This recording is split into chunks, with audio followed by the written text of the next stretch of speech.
आगे अब जानते हैं हम लोग। We will move ahead and we will see some other forms of the straight line which will be helpful in the basic mathematics concept. तो देखो बेटा, last class में at the end of the class I said that intercept form of equation, intercept form of straight line। बच्चों, हमने intercept form के लिए बात किया था। इंटरसेप्ट फॉर्म क्या होगा, इसमें हम लोगों ने देखा था y एक्सिस एंड इसे x एक्सिस, और ये कोई स्ट्रेट लाइन है। तो आप देख रहे हैं कि यहाँ पर पॉइंट पे, कोऑर्डिनेट पे x एक्सिस को कट करेगा, वो आपका x इंटरसेप्ट हो जाएगा। ये आपने डिस्कस किया था लास्ट टाइम। तो this will be the x intercept. तो दिस इज x इंटरसेप्ट। तो इस पॉइंट का कोऑर्डिनेट मान लेते हैं कि this is a, 0 and this one is the y intercept, this is y axis. तो this will be y intercept, y intercept. तो ये जो पॉइंट है बेटे, इसका कोऑर्डिनेट ले लीजिए 0, b। तो इस लाइन का इक्वेशन जो होता है, first of all we will write the equation and the proof is very simple. We will see it, okay. So the equation of this line will be, last time आपने लिखा था, तो इसको लिखते हैं और फिर हम लोग इसको देखेंगे कैसे इसको रियलाइज कर सकते हैं। तो it will be x/a plus y/b equal to 1। तो ये इक्वेशन हो जाएगा आपका लाइन। तो समझो मेरे बच्चों, यहाँ पर क्या कहना चाह रहा है ये इक्वेशन। इक्वेशन कह रहा है बेटे, यदि कोई लाइन दिया हुआ है, some line is given to you, whose x intercept and y intercept are mentioned, or it can be obtained from the question। Question के इंफॉर्मेशन से यदि आप x इंटरसेप्ट ऑफ लाइन और y इंटरसेप्ट ऑफ लाइन को obtain कर सकते हैं, तो इस लाइन का इक्वेशन आपका क्या हो जाएगा।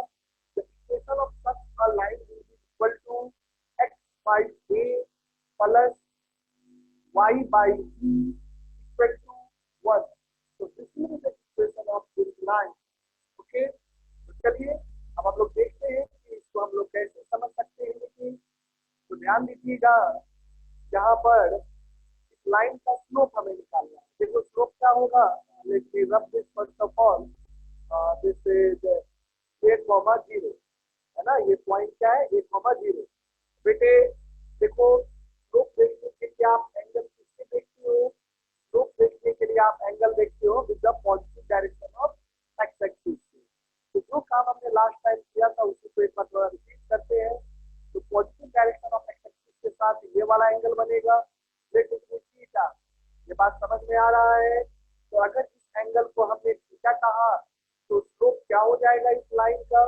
The slope of this line will be equal to slope of line will be equal to, the slope of this line will be equal to m।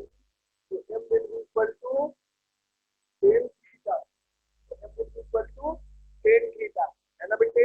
अब हमें यहाँ पर tan theta की वैल्यू निकालनी है। तो उसके लिए हम लोग यूज करेंगे ये ट्राइंगल, यहाँ पर यूज करेंगे। लेट दिस एंगल भी अल्फा। इस एंगल को हमने क्या माना, अल्फा माना। लास्ट में भी ऐसा काम हमने किया था, रिकॉल करिए, ओके। तो देखो बेटे, यहाँ पर ध्यान देना, मैं ट्राइंगल का नाम दे देता हूँ बेटा। Let this point be A and sorry B कर देते हैं, क्योंकि बी लिखा है, कैपिटल बी लिखो, ज्यादा अच्छा लगेगा, ओके। एंड इस पॉइंट का नाम दे देते हैं ए। तो now let us click in triangle, in triangle, triangle AOB, ठीक है बेटा। ट्राइंगल AOB देखो, इन ट्राइंगल AOB आपको क्या लिखेगा, इन ट्राइंगल AOB यू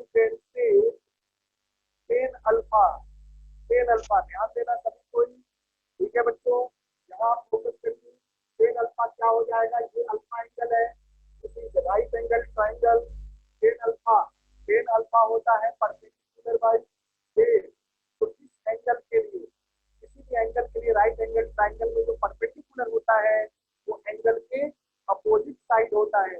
तो देखो यहाँ पर बच्चों एंगल के अपोजिट साइड कौन सा है बेटा, इस एंगल अल्फा की जो अपोजिट साइड है बेटे दैट इज ओबी, है ना। तो OB will be the perpendicular and the base will be O A. तो बेटे यहाँ पर टेन अल्फा क्या हो जाएगा, टेन अल्फा आपका हो जाएगा OB divided by two A. I think this is clear to you. तो अब जो है ओबी की वैल्यू रखो बेटे, ओबी की वैल्यू देखो बेटे क्या है, ओबी की वैल्यू जो होगी that will be same as the Y coordinate of this point. तो this will be equal to e by A, है ना बेटा, e बाई ए आ गया।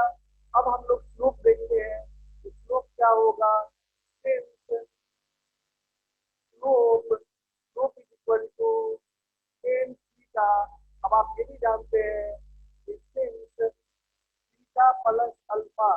देखना बच्चों यहाँ देखो थीटा प्लस अल्फा, बताओ बेटा थीटा प्लस अल्फा कितना है, what is the value of theta plus alpha, 180 degrees 180 degrees.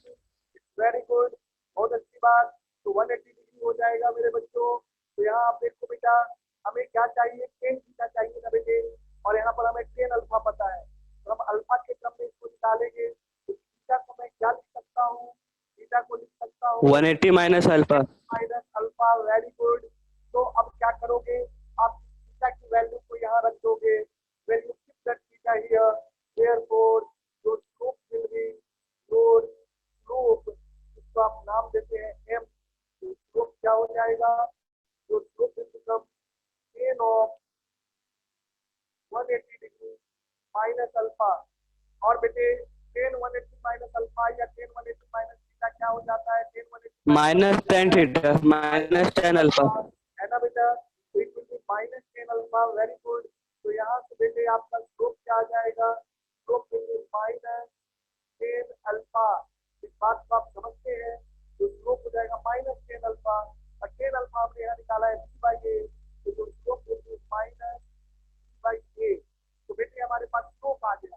अब देखो लास्ट क्लास में हमने क्या पढ़ा था, लास्ट क्लास में हमने स्ट्रेट लाइन का इक्वेशन पढ़ा था, y equal to mx plus c, slope intercept form आपने पढ़ा था बेटे। तो यहाँ देखो बच्चे आपने स्लोप का कैलकुलेशन कर लिया है, स्लोप आपका आ गया है minus B by A, is it clear. अब देखो यहाँ इंटरसेप्ट ऑन वाई एक्सिस बेटा चाहिए, तो what is the value of intercept on Y axis, what is the value of intercept on Y axis, यहाँ से फिर से बताइए कौन से, what is the value of intercept on Y axis. Look at this diagram, figure को देखो बेटा, और वाई इंटरसेप्ट कितना है बताओ, कौन वाई एक्सिस पे कहाँ पे कट कर रहा है, what is the Y coordinate, देखकर एट बी बताइए। सर, हाँ एट बेटा, B, at B. Very good, so it is C। so what you can say, since y intercept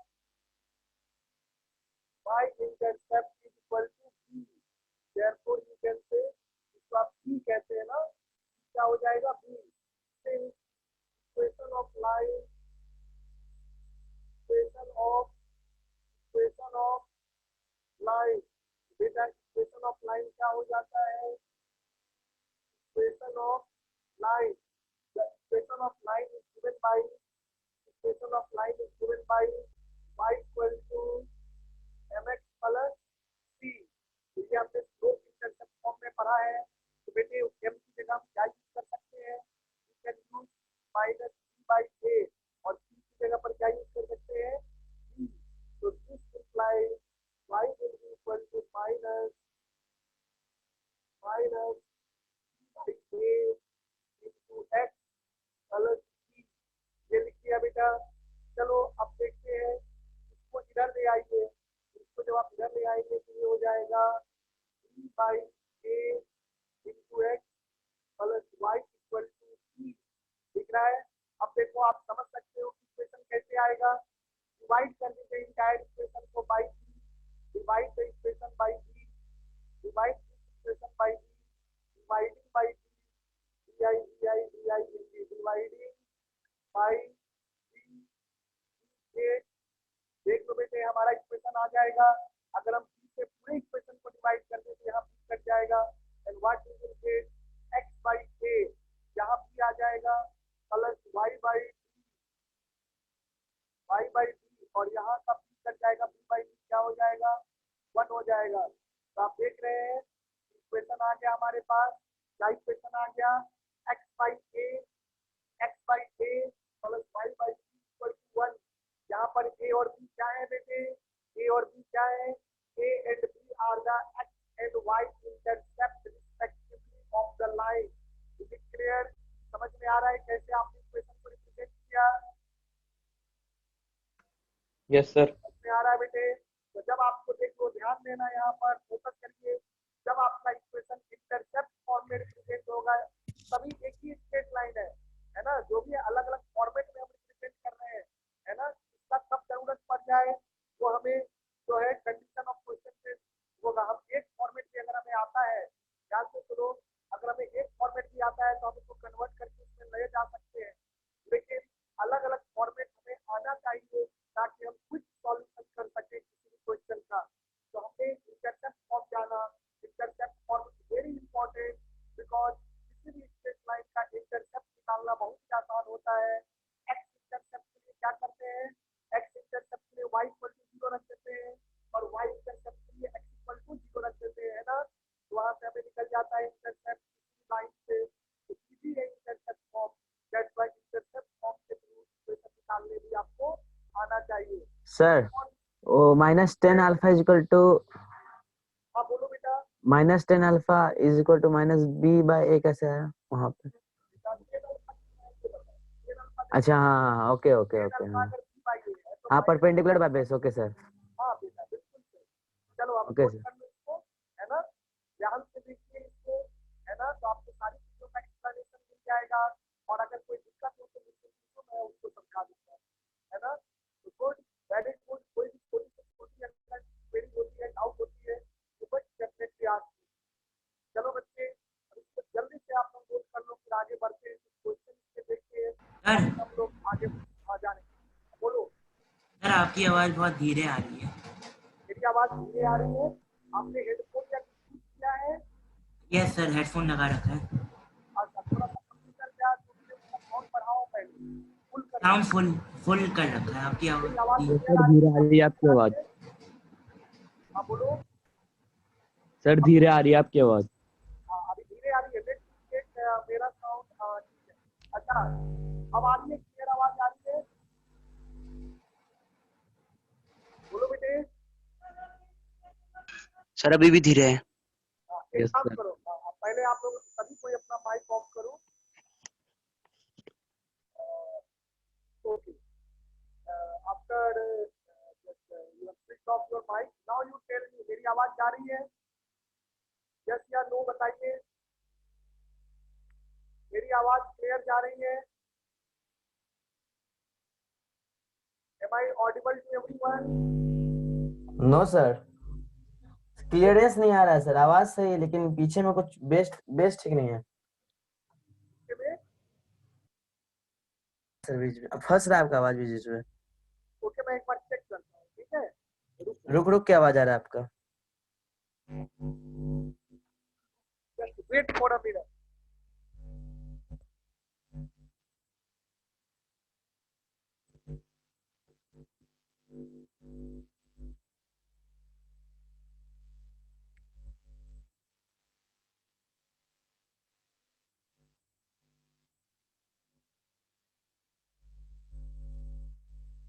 अब आवाज जा रही है बेटा? अब आवाज क्लियर है मेरी? No sir.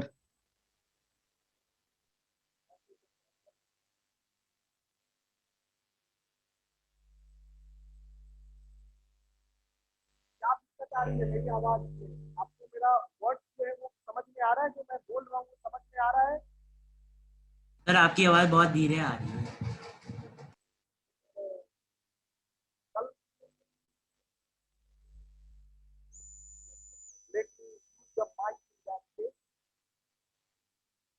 Sir weather problem की वजह से नेटवर्क अच्छा नहीं है।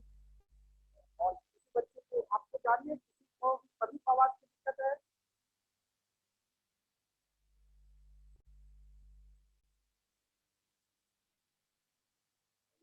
तो माइक से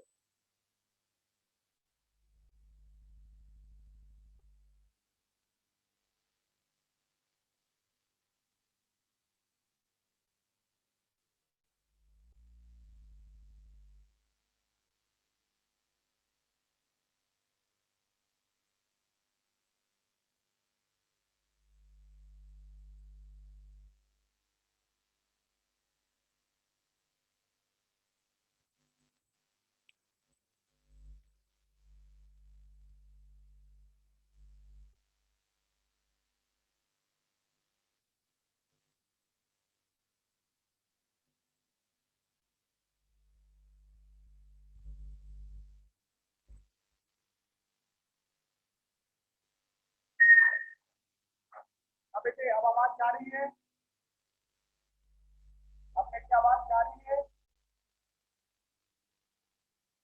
हेलो सर थोड़ा आवाज थोड़ा मतलब हाई कीजिए ना, वॉल्यूम थोड़ा हाई कीजिए। सर, इतना ज्यादा हाई है वॉल्यूम कि पूरा नहीं समझ रहा है बोल रहा है। I think that is some network problem. एक बार आप डिस्कनेक्ट करिए तो आपको जब भी आपको डिस्कनेक्ट एक बार डिस्कनेक्ट करके देखो तो बेटा सर अभी आवाज बहुत धीरे आ रही है। बेटा अभी तो मैं वॉल्यूम कर रहा हूँ ना ये बिल्कुल आपको वॉल्यूम स्पीकर हो रही है that I am using the speaker and it's very high volume. मेरा एक बार देखो, ट्राई करो एक बार देखना, हो सकता है नेटवर्क प्रॉब्लम के कारण हो रहा हो। ओके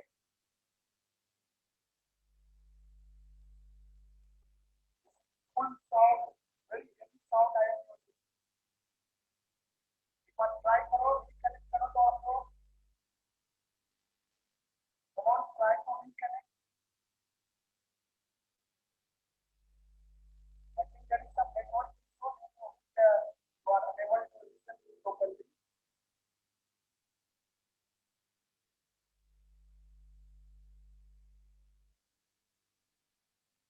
जब भी वो रिकनेक्ट और एक बार रिकनेक्ट करो बेटे।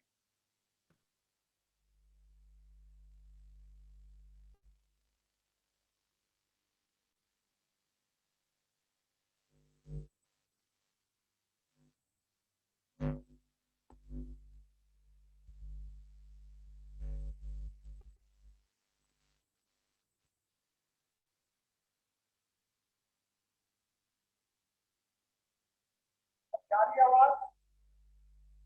साउंड क्लियर है?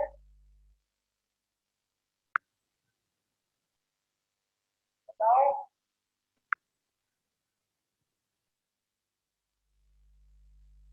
हेलो यस सर ठीक है। अब आ रही है आवाज? क्लियर आ रही है? Yes sir. Okay very good. तो सर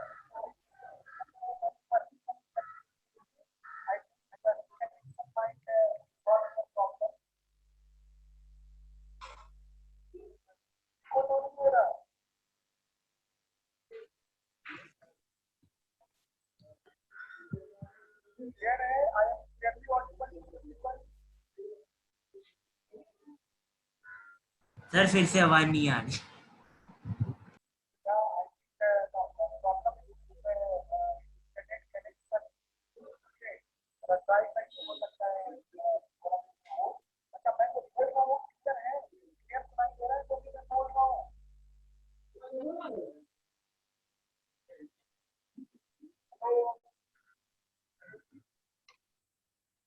जो मैं बोल रहा हूँ क्लियर सुनाई दे रहा है?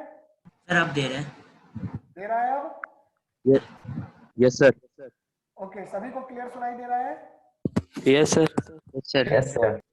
ओके तो आई थिंक मैं इसको माइक को हटा देता हूँ क्योंकि स्पीकर लगाने से आपको इको आएगा। Let me remove the speaker. I think direct voice will be more clear.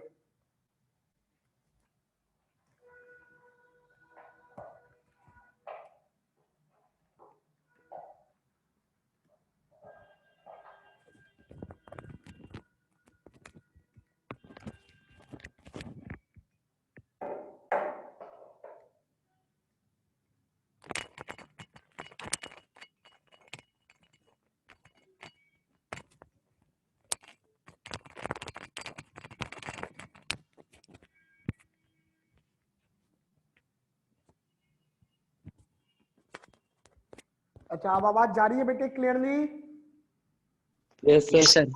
Yes, I sir. think actually I had kept my phone on charging and it might have interrupted with the voice. Okay, so now you can clearly listen to me. So now please focus here. ये जो मैंने अभी discuss किया, ये concept clear है? Yes, sir. हाँ, इसमें कोई अगर किसी को एक्सप्लेनेशन चाहिए तो देख लो बेटे, अदरवाइज फिर मैं एक सर आप प्लीज एक बार समझा दीजिए। हाँ ठीक है, मैं समझा देता हूँ फिर से। Come on, listen here. देखो, हम लोग डिस्कस कर रहे हैं यहाँ पर intercept form of the straight line. We are discussing the intercept form of straight line. इस इंटरसेप्ट फॉर्म में क्या हो रहा है, ध्यान देना। In this intercept form what happens कि हमने देखा कि प्रॉब्लम में आपको अगर एक्स इंटरसेप्ट का मतलब कि जहां पर आपको लाइन एक्स एक्सिस को कट कर रहा है वो कोऑर्डिनेट, और वाई इंटरसेप्ट जहां पे वाई एक्सिस को कट कर रहा है वो कोऑर्डिनेट अगर आपको गिवन है क्वेश्चन में बेटे, तो उस केस में जो इक्वेशन हो जाता है स्ट्रेट लाइन का, दैट इज एक्स को आप एक्स इंटरसेप्ट से डिवाइड करेंगे। ठीक है, यहाँ पे एक्स क्या है, x is variable. Okay, x is variable, x coordinate वाला वेरिएबल। तो एक्स वेरिएबल को आप एक्स इंटरसेप्ट से डिवाइड करेंगे, प्लस वाई वेरिएबल को वाई इंटरसेप्ट से डिवाइड करेंगे, and equal to 1। So x upon a plus y upon b equal to 1. So this is the equation of the straight line in intercept form. फिर हमने जाना कि देखो, हमने last time क्या पढ़ा था कि intercept slope intercept form. Slope intercept form में इक्वेशन होता है y equal to mx plus c। तो अगर मैं यहां से m निकाल लूं, m मीन स्लोप को कैलकुलेट कर लूं, और c को कैलकुलेट कर लूं, दैट इज y इंटरसेप्ट, तो फिर हम इक्वेशन ऑफ लाइन फाइंड कर सकते हैं। तो देखो बेटे, इस फॉर्मूले को प्रूव करने के लिए हमने y equal to mx plus c को यूज किया है। तो सबसे पहले हमने जाना slope of line. Slope of line क्या हो जाएगा, m equal to tan theta. यहाँ पर जो है बच्चों टेन थीटा क्या है, देखो थीटा क्या है बेटा, थीटा जो है लाइन के द्वारा positive direction of x axis से बनाया गया एंगल है। ओके, तो ये बात आप समझ गए। This is the angle made with the line with made by the line with positive direction of x axis. उसके बाद जरा ध्यान दीजिएगा कि उसके बाद क्या है कि हमने देखा कि इन AOB ट्राइंगल AOB इसमें ये छोटा वाला एंगल अल्फा है, तो इसके लिए हमने टेन अल्फा निकाला है ना। टेन अल्फा क्यों निकाला, तो उसको आप यहां से देख सकते हैं, स्लोप टेन थीटा है और थीटा प्लस अल्फा क्या है, थीटा प्लस अल्फा 180 डिग्री है, तो थीटा इज 180 माइनस अल्फा। तो यहाँ से टेन थीटा क्या हो जाएगा, स्लोप जो है टेन थीटा है, सो हम लिख सकते हैं tan theta is equal to theta की जगह 180 minus alpha, so it is 180 minus alpha. So from here you will get 180 minus alpha is equal to minus ten alpha, तो माइनस टेन अल्फा आ गया। तो अब हमें टेन अल्फा चाहिए ना, तो टेन अल्फा के लिए हमने ट्राइंगल AOB यूज किया। तो ट्राइंगल AOB में देखो बेटे टेन अल्फा क्या हो जाएगा, perpendicular, that is OB by OA। So OB by OA is equal to B by A। तो यहाँ पर हमारे पास टेन अल्फा क्या आ गया, B by A। So we keep the value of tan alpha and we get the slope equal to minus B by A।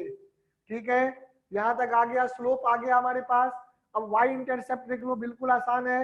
y intercept मतलब y axis को जहां पे कट कर रहा है उसका कोऑर्डिनेट कितना है, y कोऑर्डिनेट b, तो y इंटरसेप्ट हो गया b। तो y इंटरसेप्ट का नाम आपने अगर c रखा है, so c will be equal to b। Equation of line क्या होता है, y equal to mx plus c होता है। नाउ यहां से आप m यानी कि स्लोप की वैल्यू रख दो और इंटरसेप्ट की वैल्यू रख दो, so what you get, y equal to minus b by a into x plus b आ गया। अब इसको, ये वाला जो टर्म है इसको इधर ले आइए लेफ्ट हैंड साइड, तो ये माइनस से इधर आएगा तो प्लस हो जाएगा। So you get b by a into x plus y equal to b। Now you divide by b and you will get the equation. पूरे इक्वेशन को b से डिवाइड कर दो and you will get x by a plus y by b equal to 1। So this is the intercept form of the straight line. Note कर लिया बेटा सभी ने, everyone have noted this? Yes, sir. Okay, अब मेरी आवाज Sir. Clear जा रही है? हाँ बोलो बेटा। Sir tan theta equal tan 180 minus theta equal to minus tan theta कैसे होता है? हाँ ये होता है, देखो इसको मैं बता देता हूँ, है ना। वैसे बेसिक ट्राइग्नोमेट्री पे मैं एक मैथमेटिक्स का एक्स्ट्रा क्लास लूंगा, जो बेसिक ट्राइग्नोमेट्री मैंने पहले पढ़ाया था, है ना। तो उस पे मैं एक एक्स्ट्रा क्लास लूंगा प्रोबेबली इन दिस वीक, क्योंकि बहुत ज्यादा हमें जरूरत नहीं पड़ रहा है, इसीलिए मैंने यहाँ पे रखा है। मैं कुछ फॉर्मूले भेजूंगा सुजल, है ना, बेसिक ट्राइग्नोमेट्री के आज मैं फॉर्मूले भेजूंगा। वो सारे फॉर्मूले का लिस्ट जो मैं भेजूंगा वो आप लोग सभी को याद करिएगा, ओके। और वहां से थोड़ा बहुत आपको हिंट भी मिल जाएगा कि कैसे होता है। और मैं ये आपको समझा दूं पहले, आइए ये समझ चुके हैं तो इस पॉइंट को मैं समझाता हूं, है ना बेटा। देखो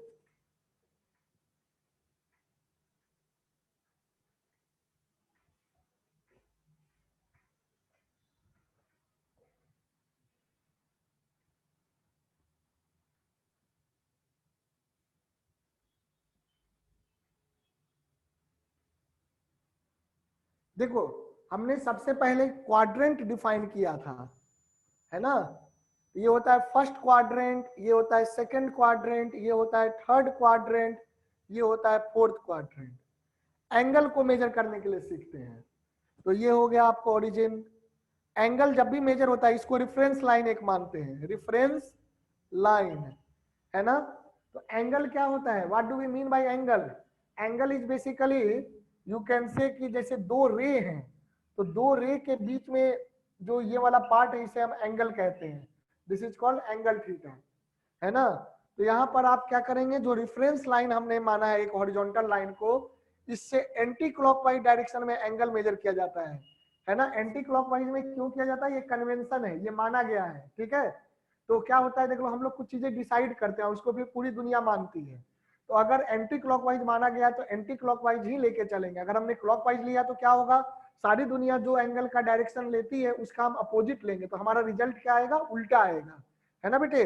तो कन्वेंशन जो होते हैं, कन्वेंशन वो याद करने होते हैं, उसके पीछे कोई लॉजिक नहीं होता। एक बार डिसाइड कर लिया गया तो डिसाइड कर लिया गया, है ना। उसके पीछे कोई लॉजिक जैसी चीज नहीं है। ये बिल्कुल ऐसा ही है, आप कहोगे जैसे कि ये आपको मार्कर है और ये डस्टर है। अब ये डस्टर क्यों है, क्योंकि इसका नाम डस्टर रखा गया है, और इसका नाम मार्कर रखा गया इसलिए मार्कर है ना। अगर मैं इसका नाम अगर मार्कर रखता तो ये मार्कर हो जाता, और ये डस्टर कहते तो ये डस्टर कहलाता, है ना।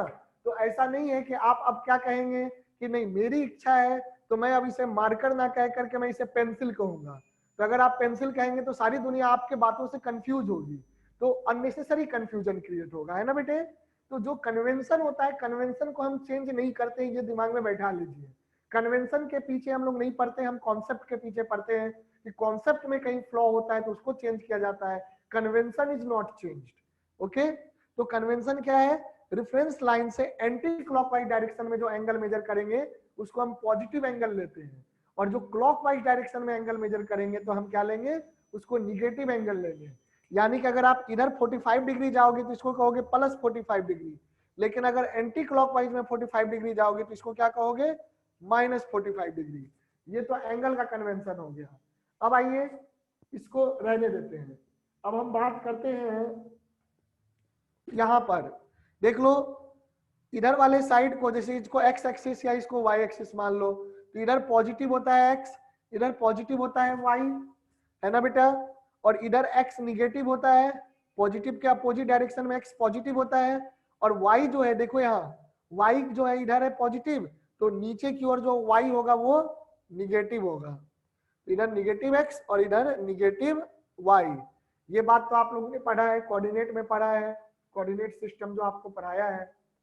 अब देखो अगर मैं यहाँ पे एक राइट एंगल ट्राइंगल बना लूं, ध्यान देना, राइट एंगल ट्राइंगल बना लूं, इस एंगल को थीटा ले लूं, ठीक है। तो इस एंगल को थीटा ले लूं, तो यहां जरा देखो, ये आपको थीटा के अपोजिट वाला साइड जो होता है उसे परपेंडिकुलर कहा जाता है, और एंगल के साथ वाला जो साइड होता है उसको बेस कहा जाता है, और ये हाइपोटेनस होता है। तो हाइपोटेनस जो हो जाएगा वो क्या हो जाएगा, hypotenuse will be perpendicular square plus base square का रूट। पाइथागोरस थ्योरम से ये होगा। हाइपोटेनस को हम हमेशा पॉजिटिव लेते हैं। हाइपोटेनस रिमेंबर करना है आपको, remember hypotenuse is positive always, okay.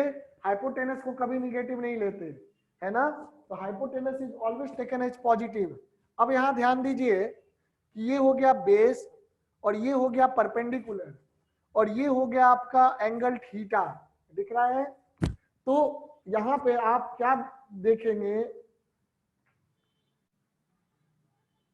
ध्यान दीजिए, यहां पर आपको क्या दिखेगा कि अगर मैं टेन थीटा लिखूं तो टेन थीटा का डेफिनेशन होता है परपेंडिकुलर बाई बेस, तो टेन थीटा हो जाएगा परपेंडिकुलर बाई बेस। अब देखो 180 डिग्री क्या हुआ, ये हो गया 180 डिग्री। थीटा को एक्यूट एंगल मान के चलिए, हमेशा एक्यूट एंगल एज्यूम करके फॉर्मूला में देखते हैं। तो अगर मैं यहाँ पे दूसरा डायग्राम बना रहा हूं, मान लो कि इतना बड़ा एंगल मैं ले लूं, ठीक है, ये वाला एंगल, ठीक है। तो इस एंगल के लिए अगर मैं देखूंगा तो इस छोटे एंगल को मैं मान लेता हूं थीटा, ठीक है। इस छोटे एंगल को मैंने अगर थीटा मान लिया तो ये वाला एंगल अगर अल्फा हो जाएगा, देखो तो alpha will be equal to 180 degree minus theta हो जाएगा। यहाँ देखो अगर ये एंगल अल्फा है तो alpha plus theta is 180, so alpha will be equal to 180 minus theta. अब जरा ये रेफरेंस लाइन है, तो इधर पॉजिटिव होता है, ये इधर पॉजिटिव होता है, ये इधर निगेटिव होता है और ये इधर निगेटिव होता है, तो ये आपने अभी पढ़ा है। अब जरा देखो इस एंगल के लिए, देखो ओ ए बी, इस बड़े वाले एंगल के लिए देखो, इस बड़े वाले एंगल के लिए अगर हम देखेंगे तो इस बड़े वाले एंगल के लिए टेन थीटा निकालोगे तो इसके लिए परपेंडिकुलर कौन हो जाएगा ट्राइंगल का, ये हो जाएगा ना, this will be called perpendicular. और ये साथ वाला जो लाइन है, एक्स वाला लाइन हमेशा बेस होता है, तो ये बेस हो गया, ये परपेंडिकुलर हो गया। तो देखो अगर मैं टेन अल्फा लिख रहा हूं, ध्यान से देखना, टेन अल्फा, तो टेन अल्फा क्या हो गया, अल्फा किस में आ गया, सेकेंड क्वाड्रेंट में आ गया, सेकेंड क्वाड्रेंट में। और सेकेंड क्वाड्रेंट में बेटा देखो बेस कौन है, दिस इज बेस, ये बेस है। तो बेस किस पे है, निगेटिव एक्स एक्सिस पे है, तो बेस यहाँ क्या हो जाएगा, बेस इज निगेटिव। परपेंडिकुलर देखो किधर है, परपेंडिकुलर ऊपर की ओर है, ऊपर की ओर मतलब y में क्या हो गया, पॉजिटिव, तो यहाँ पर परपेंडिकुलर जो हो गया वो ग्रेटर देन जीरो हो गया, base is less than zero, perpendicular is greater than zero. तो जब आप टेन अल्फा लिखोगे तो टेन अल्फा क्या है, 180 माइनस थीटा, तो आप इसको क्या लिखोगे, tan of 180 degree minus theta, है ना, तो ये हो जाएगा। तो that will be equal to, आप अगर यहाँ देखेंगे तो परपेंडिकुलर और बेस, तो ये अगर निगेटिव है बेस, तो निगेटिव है तो इसकी वैल्यू मैं कुछ मान लूं, माइनस बी मान लेता हूं इसकी वैल्यू। बेस की वैल्यू क्या मान लेते हैं, बेस की वैल्यू मान लो माइनस बी, बेस की वैल्यू क्या मान लो, माइनस बी। जहां पे मान लो इसको मैंने बी लिया है, जो पॉजिटिव साइड वाला था इसको मैंने बी लिया है, तो निगेटिव साइड में जब जाएगा तो बेस क्या हो जाएगा, उतना ही बड़ा लेंगे तो माइनस बी हो जाएगा। तब आप यहाँ क्या देखेंगे, ten 180 minus theta, ten 180 minus theta को लिखेंगे, आप क्या लिख देंगे, टेन 180 माइनस थीटा को क्या लिख देंगे, ये परपेंडिकुलर हो गया और बेस क्या हो गया, minus B, so this is perpendicular, perpendicular divided by minus B, that is minus P by B. अब देखो ट्राइंगल बिल्कुल सेम है, ये वाला जो एंगल थीटा है उतना ही बड़ा यहाँ पे एंगल थीटा है, तब आप जब कंपेयर करोगे तो पी बाई बी क्या है, पी बाई बी यहाँ से क्या आएगा, इस ट्राइंगल से पी बाई बी आएगा टेन थीटा, तो इसको आप पी बाई बी को क्या लिख सकते हैं, टेन थीटा, और यहाँ एक माइनस है तो क्या आ जाएगा, माइनस टेन थीटा।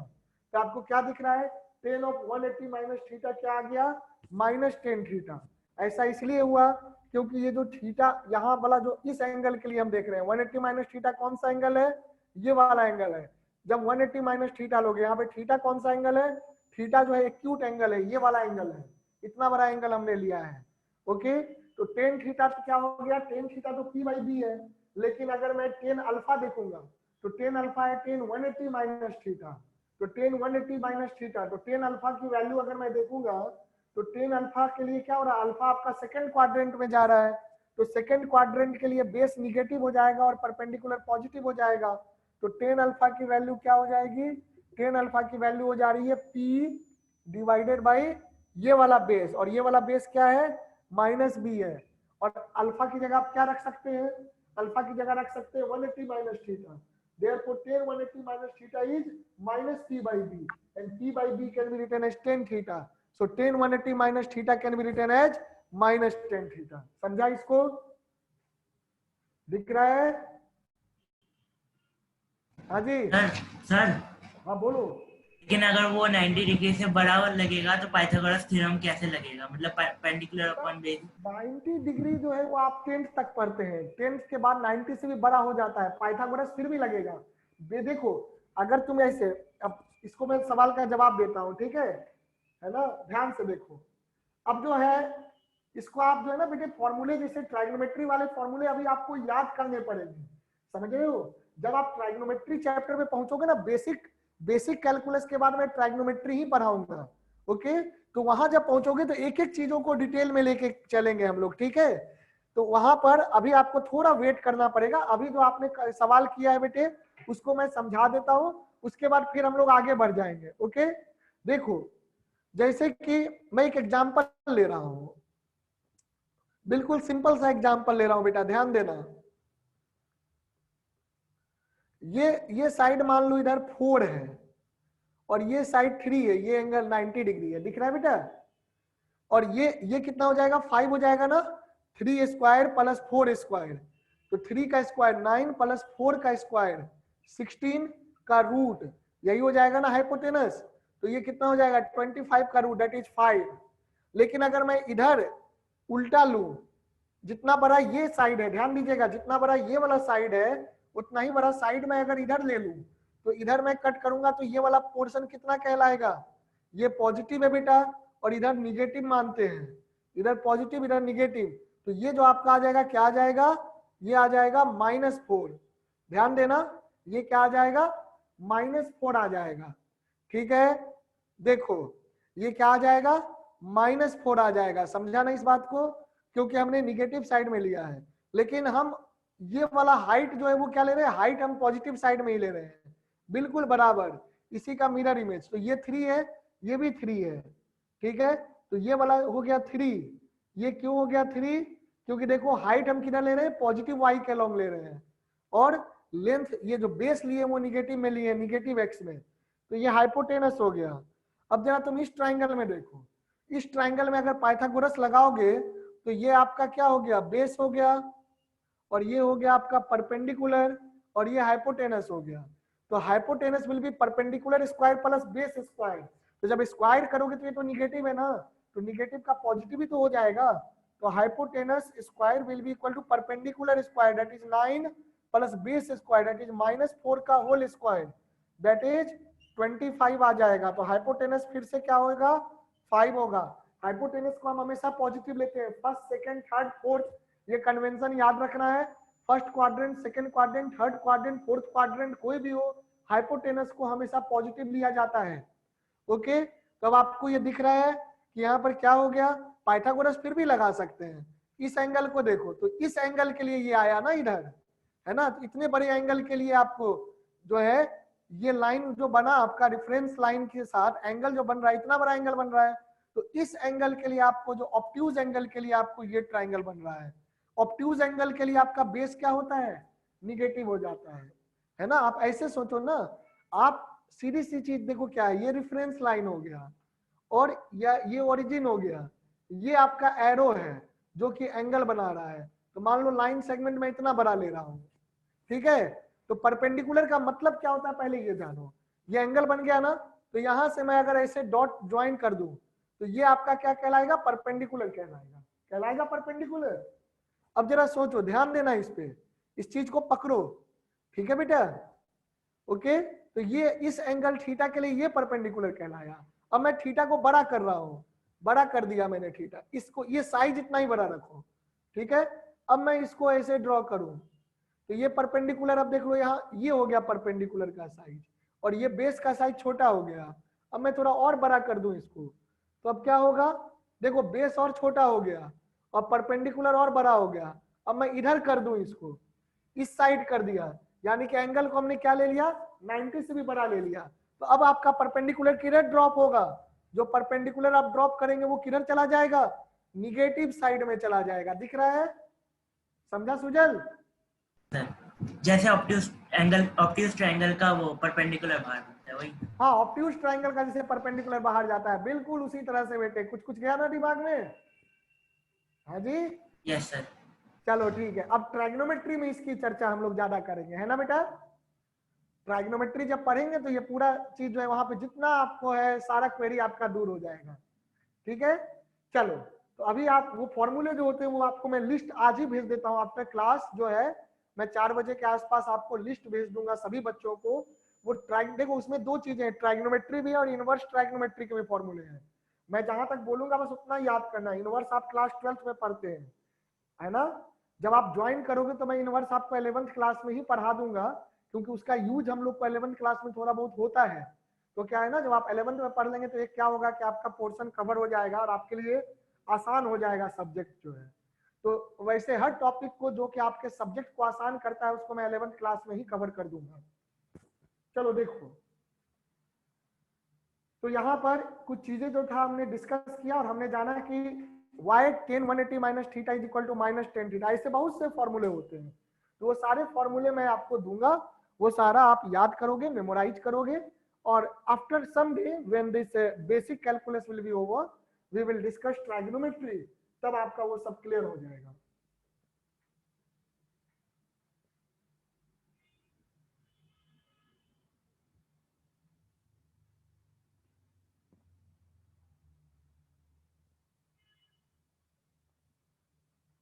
देखो बेटा, स्ट्रेट लाइन पे एक मैंने असाइनमेंट भेजा था, है ना।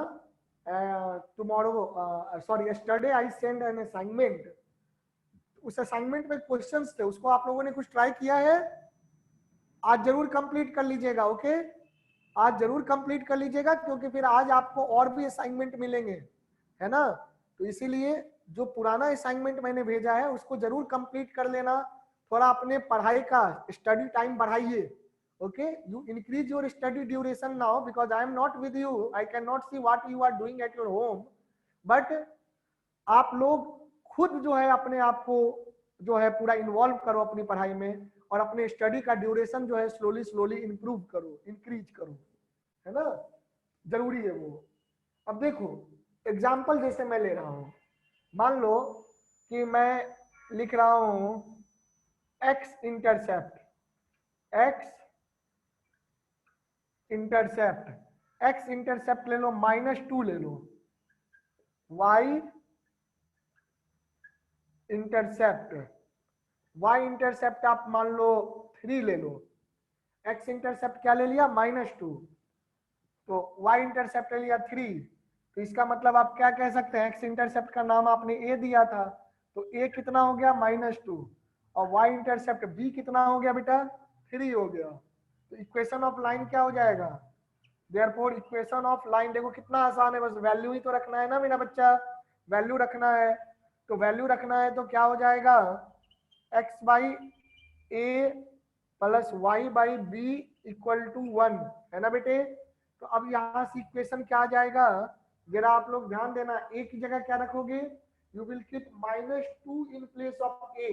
यहाँ -2 रखोगे तो माइनस आ जाएगा इधर, तो ये क्या बन जाएगा -x/2, और यहाँ क्या रख दोगे 3, तो प्लस y/3 इक्वल टू 1। सभी समझ रहे हैं इस बात को, क्लियर है, क्लियर है बेटा। Yes sir. हाँ, अब आप इसको सिंप्लीफाई कर लीजिए, या तो आप जैसे भी करना है, यहाँ देखो यहाँ 2 है यहाँ 3 है, तो मैं अगर 6 से पूरी इक्वेशन को 6 से मल्टीप्लाई कर दूं, देखो शॉर्ट ट्रिक समझना है, if you multiply the entire equation by 6 what you will gate, यहाँ 6 से मल्टीप्लाई करेंगे क्या आ जाएगा -3x, यहाँ करेंगे तो +2y एंड इक्वल टू 6। अब आप चाहते हैं तो जो भी अब जिसको इधर उधर ले जाना ले जाओ, चलो इसी सबको उधर ले जाते हैं, तो क्या हो जाएगा 3x - 2y + 6 equal to 0। So this will be your equation, है ना। यहाँ भी छोड़ दोगे तो भी इक्वेशन है, ये भी इक्वेशन है, दोनों चलेगा, ठीक है। तो इस तरीके से आप इक्वेशन निकाल सकते हैं, समझा। अब जैसे कि देखो यहाँ से अगर मुझे इंटरसेप्ट निकालना है, तो इंटरसेप्ट निकालना कितना आसान है, -3x - 2y + 6 equal to 0।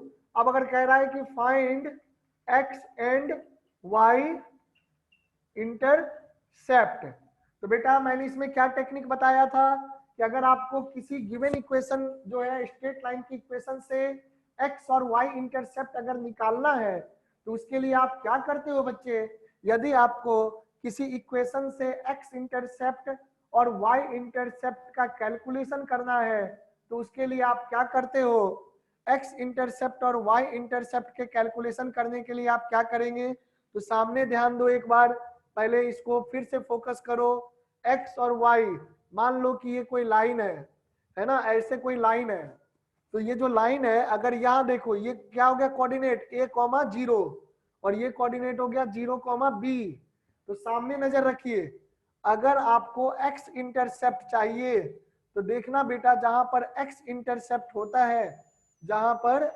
x intercept होता है बेटे, वहां पर देखो y कोऑर्डिनेट क्या है, y coordinate is equal to 0, और जहां पर y इंटरसेप्ट होता है उसका x कोऑर्डिनेट क्या है, x coordinate is equal to 0, यानी कि अगर मैं y इक्वल टू 0 रख दूं तो हमें x इंटरसेप्ट मिल जाएगा, और x इक्वल टू 0 रख दे तो क्या मिल जाएगा, y इंटरसेप्ट। तो क्या होगा, रूल क्या होगा, कीप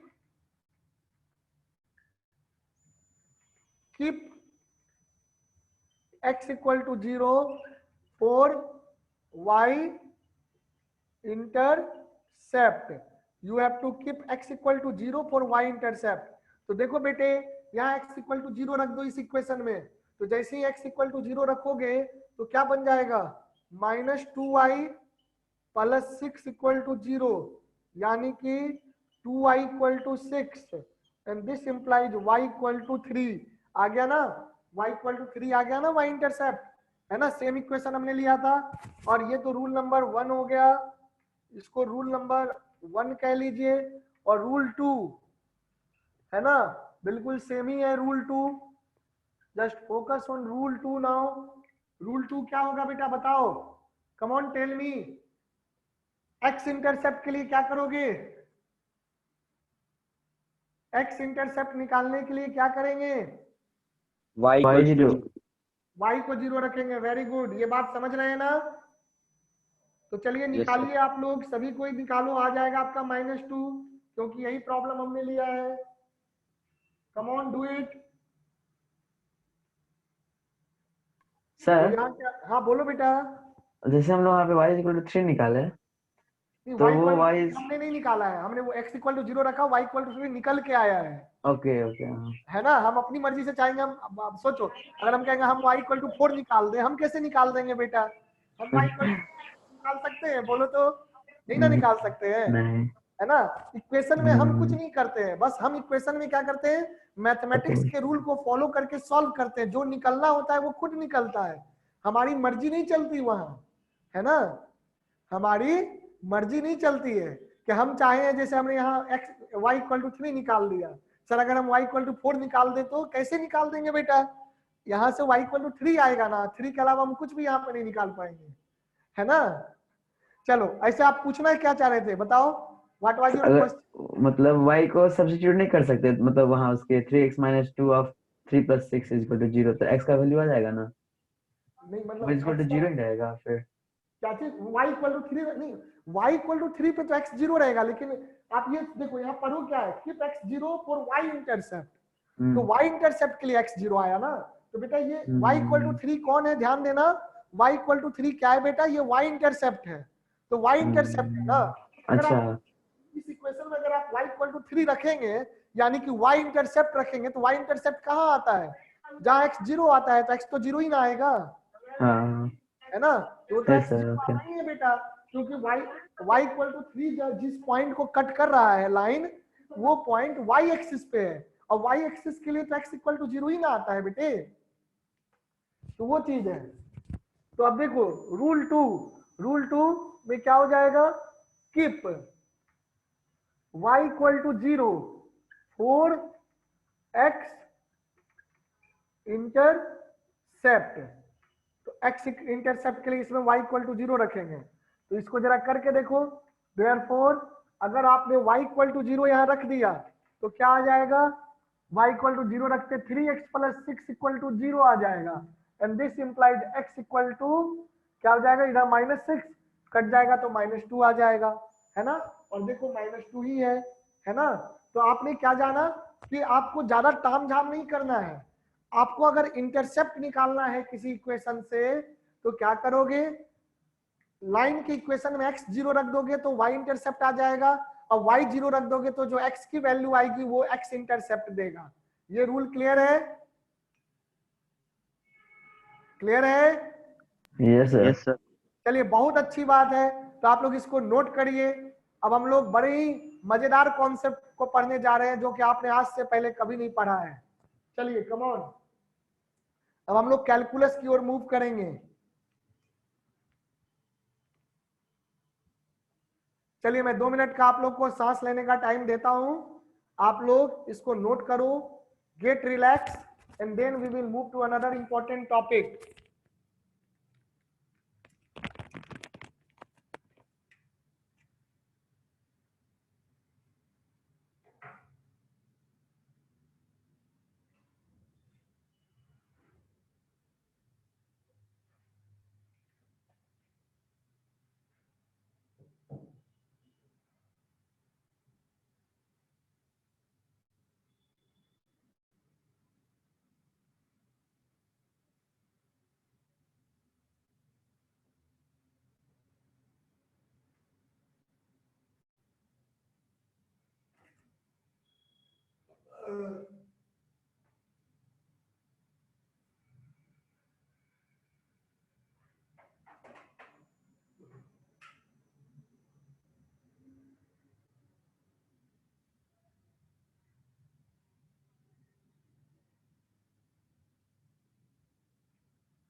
देखो बेटे, अगर आप चाहो तो इस लाइन को प्लॉट भी कर सकते हो, है ना।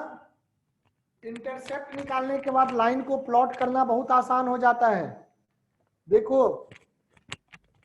यहां पर इस क्वेश्चन में आप देखेंगे कि x इंटरसेप्ट कितना है, -2 है, y इंटरसेप्ट कितना है, 3 है। So let me plot this line.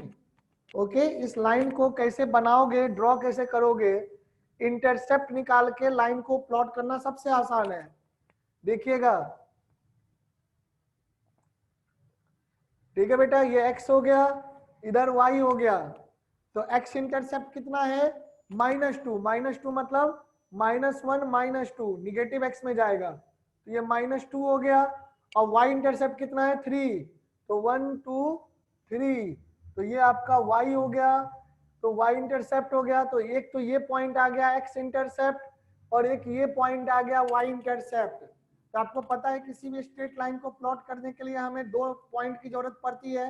2 point मिल चुका है, अब क्या करना है, बस अब इसको प्लॉट कर देना है।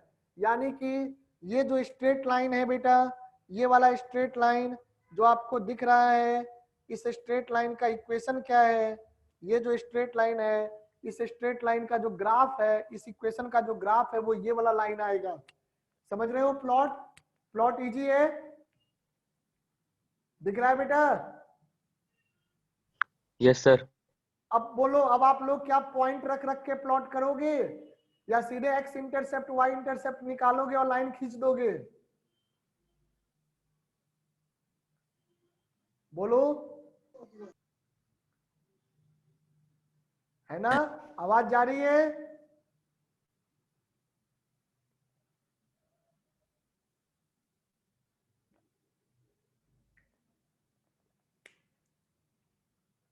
तो क्या करना होगा, आप सिंपली x इंटरसेप्ट और y इंटरसेप्ट देखेंगे और डायरेक्टली जो है लाइन को प्लॉट कर सकते हैं। सो this is 0,3 and this is -2,0. So directly by investigating the x intercept and y intercept you can easily plot the equation of line. So it is clear? चलिए मैं एक एग्जांपल देता हूं, आई am giving you one question, आप 2-3 line plot करके आप करिए। Try करिए आप क्लास वर्क में, आई एम गिविंग यू। ये कंप्लीट हो गया, have you completed the note? Is the note complete dear children? Yes sir. Okay, line plot करना सीख गए। लाइन प्लॉट करने के लिए हमें एक्स और वाई इंटरसेप्ट देख लेंगे और डायरेक्टली प्लॉट कर देंगे, है ना। फर्स्ट क्लास में जैसे हमने प्लॉट किया था पॉइंट वाइज पॉइंट, उस तरह से करने की जरूरत नहीं है। Is it clear? Is this point clear to everyone? Yes, sir. So you can quickly plot the straight line and you can quickly find the slope also. ठीक है, स्लोप क्या होता है? अगर x इंटरसेप्ट आपका x इंटरसेप्ट a है, y intercept b है, तो स्लोप जो हो जाता है वो हो जाता है माइनस बी बाई ए, है ना। तो अगर आपको x इंटरसेप्ट y इंटरसेप्ट पता है तो सीधे स्लोप क्या हो जाएगा? माइनस बी बाई ए, है ना। तो डायरेक्टली इंटरसेप्ट के फॉर्म में आप स्लोप भी लिख सकते हैं। So you can easily do this. तो अब जो है मैं आपको एक क्वेश्चन दे रहा हूं, उसको करो आप सभी कोई, try in your copy now.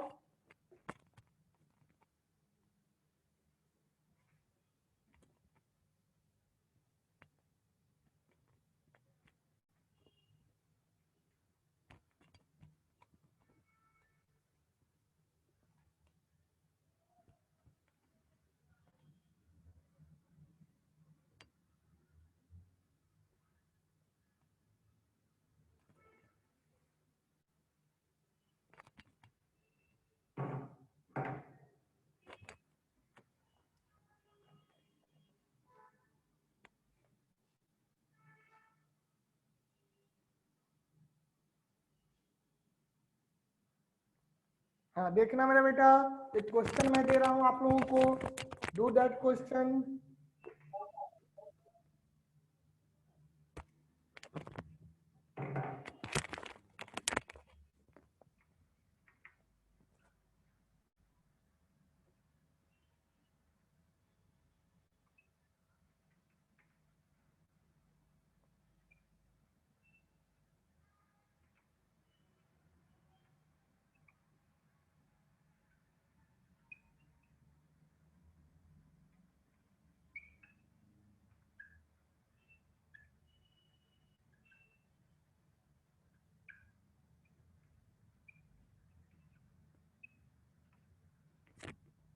Plot the lines represented by the following equations and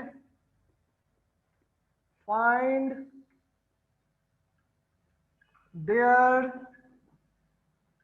slope x, intercept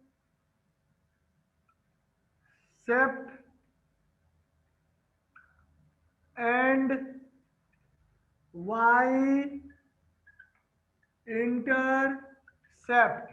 ठीक है बेटे, so plot the lines represented by the following equations and find their slope x intercept and y intercept। so this is the question and I am giving you some equations, ज्यादा नहीं, 2-3 ही दूंगा, देखना।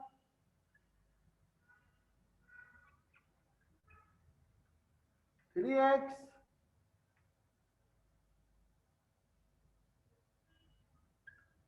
Plus 6y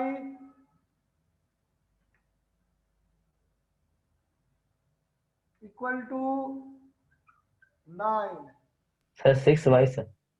sorry हाँ y, okay चलो 3x plus 6y equal to 9। दिख नहीं रहा है, रुक जाओ मैं थोड़ा नीचे लिख देता हूँ। 3x प्लस 6y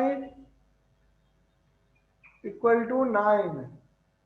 दूसरे नंबर पे 3x plus 6y plus 9 equal to 0। दोनों में डिफरेंस समझ में आएगा आपको, ओके। तीसरे नंबर पे 2x plus y equal to 0। चौथे नंबर पे 3x plus 4 equal to 0 and 5वें नंबर पे 2y इक्वल टू 5, 2y या 2y माइनस 5 कर लो।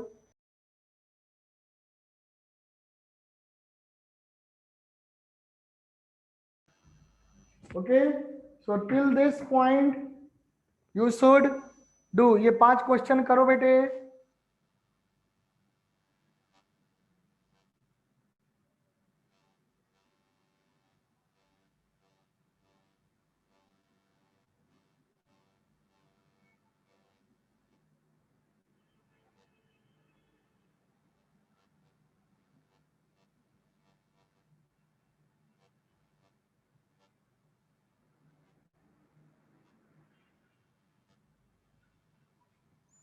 ये इनको करो बेटा। क्या करना है, पहले प्लॉट करना है। प्लॉट करने के बाद क्या करना है, you have to find their slopes, x intercept and y intercept. Come on, do this.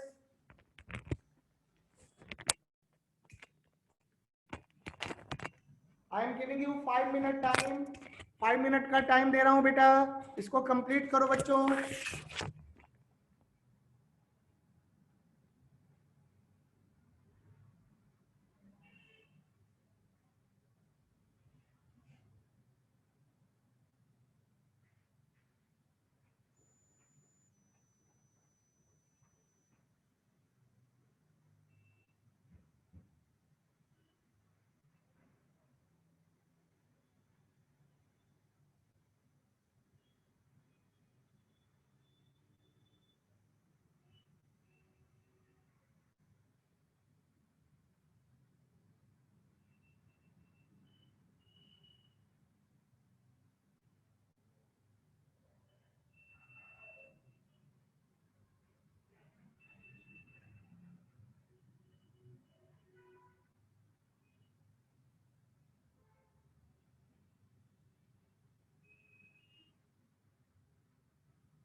हो गया बेटा, बन रहा है।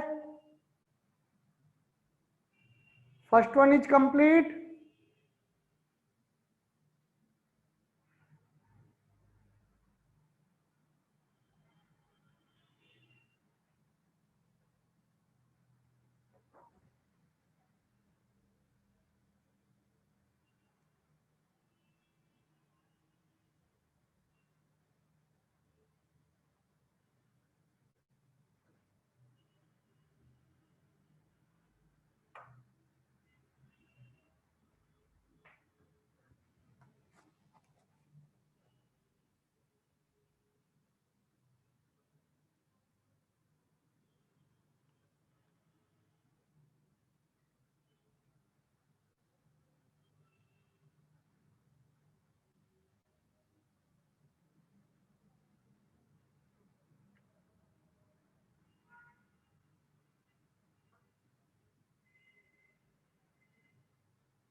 बताओ बच्चों, पहला नंबर कंप्लीट कर लिया आप लोगों ने या नहीं हुआ?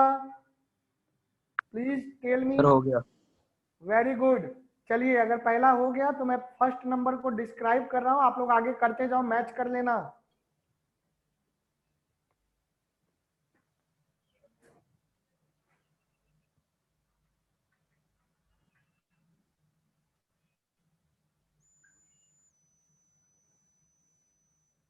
ये रहा, आपको स्लोप चाहिए, है ना? तो बहुत तरीके हैं स्लोप निकालने के लिए, एक्स इंटरसेप्ट वाई इंटरसेप्ट निकाल के भी कर सकते हो, तो चलो वो देखते हैं। तो for x intercept, for x intercept, इतना लिखने की जरूरत नहीं, आप लोग डायरेक्ट कर सकते हैं, ओरल कैलकुलेशन करके लिख सकते हैं, है ना? तो एक्स इंटरसेप्ट के लिए y को 0 रखते हो, मैं समझाने के लिए इतना लिख रहा हूं, अगले में देखना सेकंड में मैं डायरेक्ट करके दिखाऊंगा। तो एक्स इंटरसेप्ट के लिए y को 0 रखोगे तो इस इक्वेशन से आपको क्या आ जाएगा, 3x equal to 9 and this implies x equal to 3, therefore x intercept which you can say a equal to 3। अब देखो, 4 y इंटरसेप्ट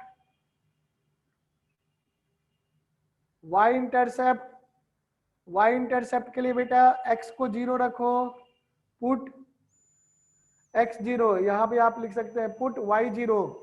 सो आप जब x को 0 पुट करेंगे तो क्या आ जाएगा आपको, 6y equal to 9 and this implies y equal to क्या हो जाएगा, 6/9 दैट इज 3/2। तो ये आ जाएगा।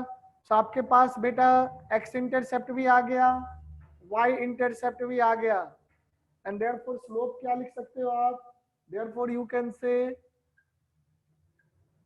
स्लोप विल बी -b/a, यही होता है ना? देयरफॉर b क्या हो गया, यहाँ b हो गया आपका 3/2 and b is y intercept, y intercept का नाम हमने b दिया है, तो -b/a। तो बाबू देखो -b यानी कि -3/2 divided by a, that is what is a is 3। तो देखना बेटे ये क्या हो जाएगा, 3 कैंसिल हो जाएगा, बच जाएगा -1/2। So what is the slope, -1/2। आपने फाइंड कर लिया। अल्टरनेटिवली आप ऐसे भी कर सकते हैं, है ना? Represent equation in y equal to mx plus c form, इस फॉर्म में रिप्रेजेंट करो तो यहाँ पर जो आएगा वो क्या आ जाएगा, स्लोप आ जाएगा, y इंटरसेप्ट।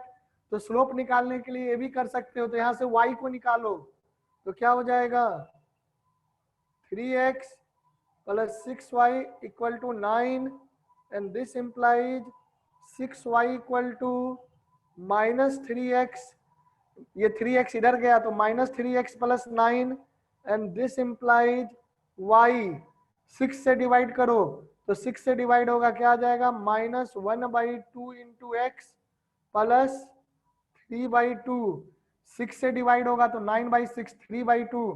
तो देखो बेटा स्लोप कितना हो गया, slope is -1/2। So in this way also you can find the slope, y equal to mx plus c के फॉर्म में सब इक्वेशन को रिप्रेजेंट कर दो, y equal to mx plus c के फॉर्म में रिप्रेजेंट करोगे तो वहां से भी स्लोप आ जाएगा। सिमिलरली जो प्लॉट करना था ना, तो देखो बेटा हमने x इंटरसेप्ट निकाल लिया था, y इंटरसेप्ट निकाल लिया था, क्योंकि आपके पास x और y दोनों इंटरसेप्ट आ गए हैं, so you can easily plot this line now, this is y axis, this is x axis, 1 2 3, यहाँ 1 2, तो बेटा क्या है b इक्वल टू 3/2, तो 3/2 का मतलब यहाँ आ जाएगा, बीच में आ जाएगा, है ना? ये 1 हो गया, ये 2 हो गया, ये 1 2 3। तो ये जो पॉइंट है x इंटरसेप्ट का और ये पॉइंट हो गया y इंटरसेप्ट का, इन दोनों लाइन पॉइंट को ऐसे ज्वाइन कर दीजिए तो ये जो है आपका लाइन रिप्रेजेंट हो रहा है, कौन सा line, 3x plus 6y equal to 9। So इस तरह से आप लाइन को प्लॉट कर सकते हैं, very easily you can plot the line once you know about the intercept. Okay, got this? इसी तरह से सबको कर लीजिए, और अगर इसमें कोई डाउट है then you can ask me. Question sir number c 1, is equal, वहाँ पे y is equal to mx plus c 3/2 है सर। हाँ तो c जो 3/2 हो गया तो बेटा ये हाँ। y इंटरसेप्ट हो गया, बिल्कुल क्या हो गया, y y इंटरसेप्ट। तो यहाँ से भी आप y इंटरसेप्ट निकल जाता है ना, पर x इंटरसेप्ट चाहिए तो क्या करोगे, x इंटरसेप्ट के लिए y को 0 रख दोगे, है ना, तो वहां से भी निकल जाएगा, बिल्कुल कर सकते हो, जरूरत नहीं है कि आप ये करें, है ना। तो अब आप जो आपने जितनी सारी चीजें पढ़ी है ना स्ट्रेट लाइन में, सब यूज कर सकते हैं, और मल्टीपल तरीके से आप क्वेश्चंस को रियलाइज कर सकते हैं, सॉल्यूशन तक पहुंच सकते हैं। तो बेटा मेरे सारे स्ट्रेट लाइन के लेक्चर्स को अच्छे से रिवाइज कर लीजिएगा। I will search whether I have done the recorded video of the previous lecture और नॉट।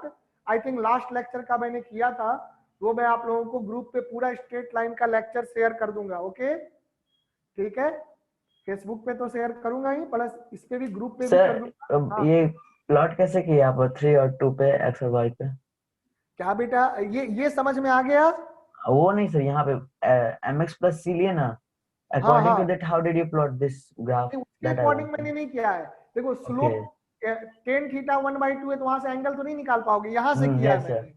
एक्स इंटरसेप्ट देखो, एक्स इंटरसेप्ट है ना ये, और वाई इंटरसेप्ट ये, तो एक्स इंटरसेप्ट 3 है यानी कि 3 हो गया, और वाई इंटरसेप्ट 3/2 है, तो ये हो गया 3/2 मतलब 1.5 हो गया ना। यस सर, समझा? ये देखो ये 2 है, ये 0.2 है, ये 0.1 है, तो ये पॉइंट क्या हो जाएगा 3/2 दैट इज 1.5। ठीक है बेटा, तो स्ट्रेट लाइन को मैंने क्या बताया, स्ट्रेट लाइन को प्लॉट करने का सबसे इजी तरीका इंटरसेप्ट वाला होता है ना।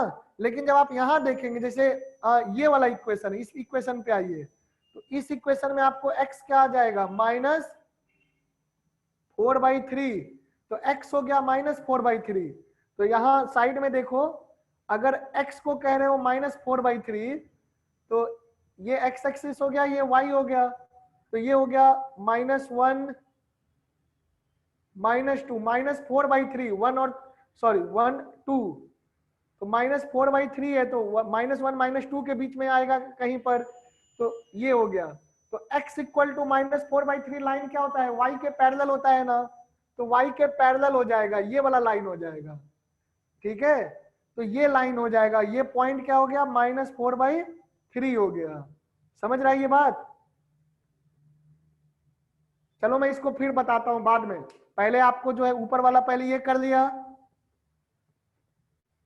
सर 1 नंबर क्लियर है? यस सर, हाँ 2 भी उसी तरह से हो जाएगा। हो गया सर। वेरी गुड, थर्ड हो गया। तो सर वही वाला डाउट था 4/3 कैसे रिप्रेजेंट करना। नहीं थर्ड हो गया, ये third. Sir yes sir, third में x और y दोनों 0 आ रहे हैं, तो कैसे होगा? हाँ x इंटरसेप्ट y इंटरसेप्ट दोनों 0, यानी कि ओरिजिन से पास कर रहा है लाइन। कहां से पास कर रहा है? ओरिजिन से। आप जैसे अगर आप ऐसे देखो ax plus by plus c0, तो जब आपका c0 होता है ना, कांस्टेंट टर्म 0 होता है, तो ओरिजिन से पास करता है, ये भी दिमाग में रख सकते हो। तो ये लाइन ओरिजिन से पास करेगा। ये रब कर रहा हूं मैं,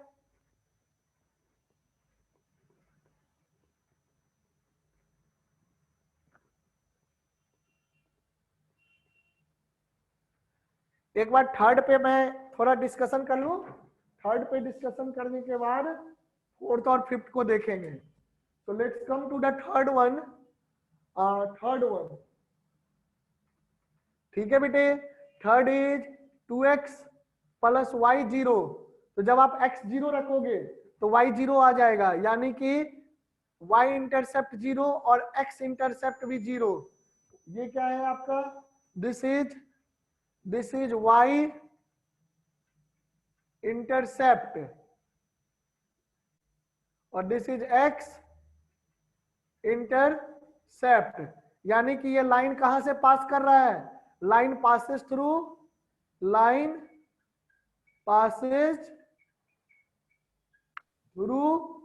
origin. Very good, that is 0,0 है ना ओरिजिन का कोऑर्डिनेट। तो अभी एक ही पॉइंट मिला ना, दूसरा पॉइंट चाहिए, तो दूसरे पॉइंट के लिए कुछ भी रख दो वैल्यू, कोई एक वैल्यू और ले लो। तो ऐसे केस में एक वैल्यू लेना पड़ेगा, क्योंकि इंटरसेप्ट में तो दोनों आया नहीं, सिर्फ दोनों 0 0 आ गया, एक ही पॉइंट आया।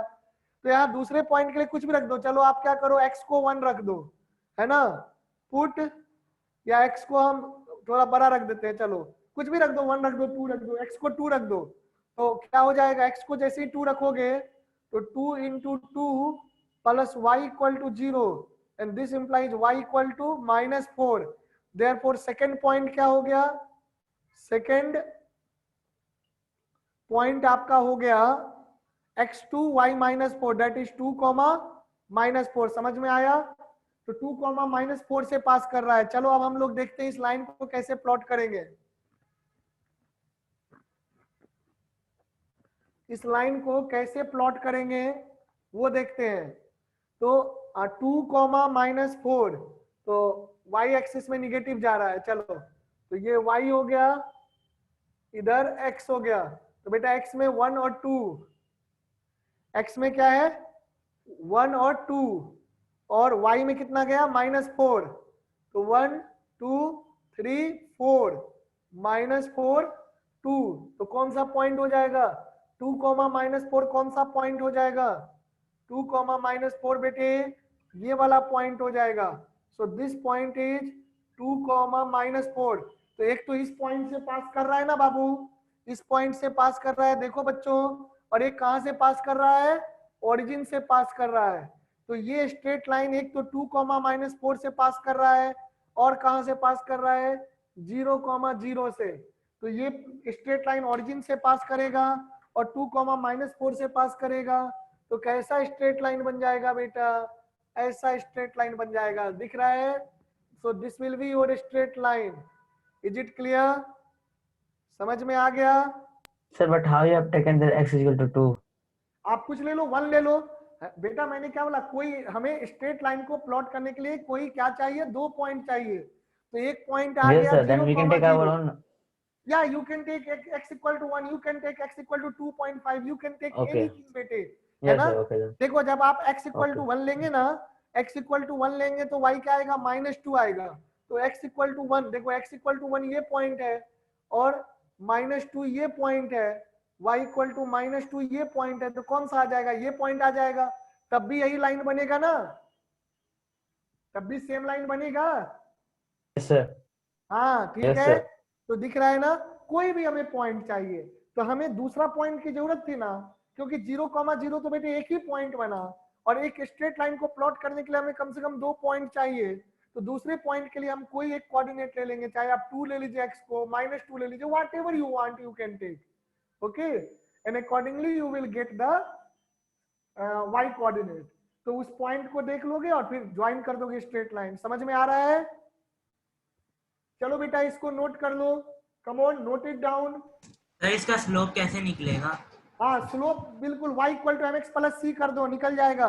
लेकिन सर इसका स्लोप दूसरे फॉर्मूले से 0 आ रहा है और एक से वो आ रहा है -b/a से। 0 नहीं आ रहा है। आप अगर इंटरसेप्ट फॉर्म से देखेंगे तो 0/0 अनडिफाइंड हो जाएगा, यानी कि इस केस में हम -b/a वाला फॉर्मूला नहीं यूज कर पाएंगे, क्योंकि 0 से डिवीजन अलाउड नहीं होता है। ठीक है बेटा, ओरिजिन से पास कर रहा है ना लाइन, इस लाइन में आप स्लोप इंटरसेप्ट वाले फॉर्मूले से नहीं निकाल पाएंगे, y equal to mx plus c से ही निकल पाएगा यहाँ। तो चलो देखो आप क्या लिखोगे, y को क्या लिख दोगे, क्या है 2x plus y equal to 0 है, तो y क्या हो जाएगा, y हो जाएगा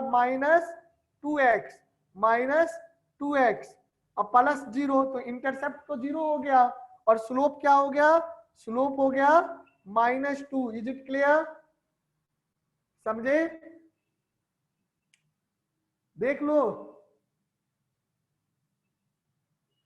जब इंटरसेप्ट 0 होता है तो उस केस में स्लोप आपका, when the intercept will be 0, in that case the slope will not be found by the intercept formula, क्योंकि 0/0 क्या होता है, अनडिफाइंड होता है। 0/0 is undefined, okay, because division by 0 is not allowed in mathematics। तो आपको दूसरा तरीका अप्लाई करना पड़ेगा, यानी कि y equal to mx plus c वाले फॉर्म से निकल पाएगा स्लोप। समझ गया इस बात को? क्लियर है? तो ध्यान रखना, इस तरह के इक्वेशन में जहां पे कांस्टेंट टर्म 0 होता है वहां पे स्लोप आपको y equal to mx plus c के फॉर्म से ही निकाल पाओगे। गया दिमाग में? बोलो बेटे। Yes sir. ओके चलिए इसको नोट कर लीजिए जल्दी से। स्लोप आपका आ गया -2, ठीक है। ये लाइन कौन सा हमने प्लॉट किया है? This line is your 2x plus Y equal to 0, ये लाइन प्लॉट किया है। तो यहाँ से y क्या आ जाएगा? y आ जाएगा -2x। तो x के साथ जो मल्टीप्लाई है y में 1 होना चाहिए, y में क्या होना चाहिए? 1। y equal to mx plus c, 2y या 3y नहीं, y equal to mx plus c। तो यहाँ पे y लाओगे और इधर जो भी होगा x के साथ वो स्लोप होगा। कर लो इसको जल्दी से, नोट इट डाउन।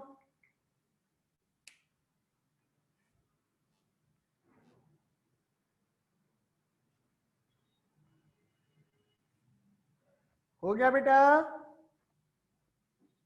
फोर्थ पे आऊंगा मैं। Yes sir. ओके सभी का हो गया। मैं रब कर रहा हूं, ग्राफ प्लॉट कर लीजिए।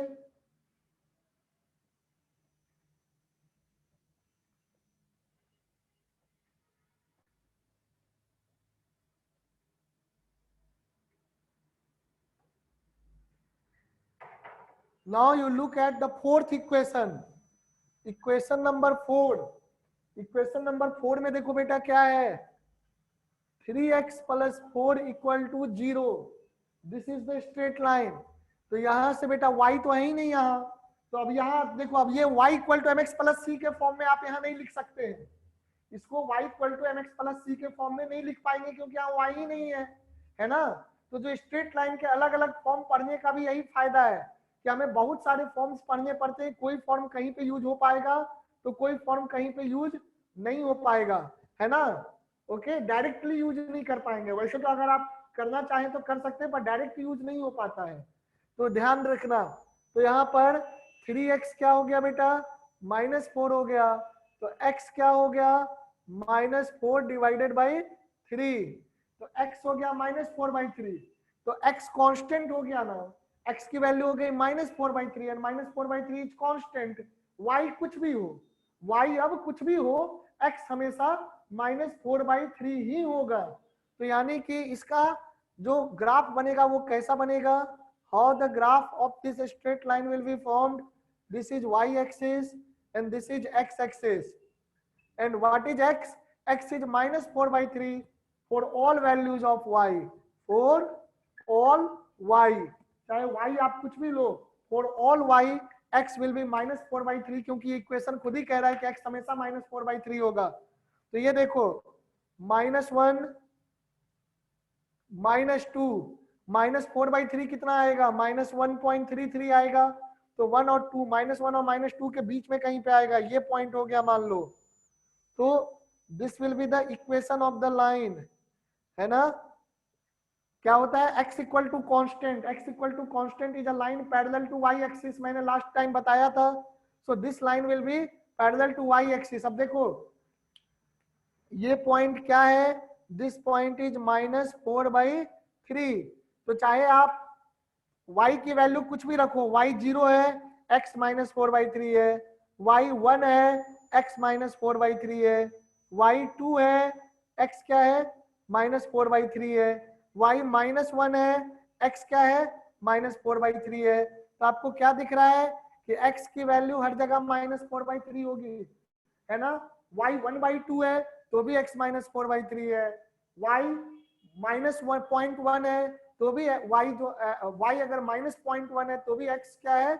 -4/3 है। मींस x की वैल्यू हमेशा -4/3 होगी, y कुछ भी हो। इस इक्वेशन का यही मतलब है। अब देखो ये क्या हो गया?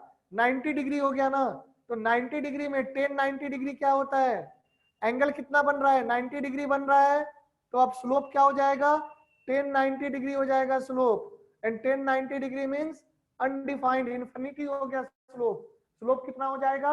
10 90 डिग्री क्या होता है? इन्फिनिटी होता है, undefined. So the slope will B undefined, यानी कि कोई ऐसा लाइन, ध्यान से सुनना, नोट में लिख लो इस बात को। Slope of a line parallel to y axis is slope of any line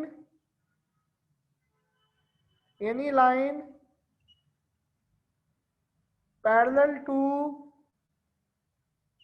y axis is infinity, जिसको आप अनडिफाइंड भी कहते हैं, क्योंकि इन्फिनिटी बहुत बड़ा है, इसको डिफाइन नहीं कर सकते।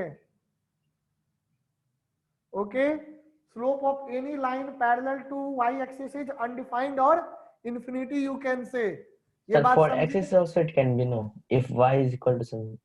हाँ बेटा, Then y even for x axis also it can be no. If the question will be, then x axis also can be infinity no.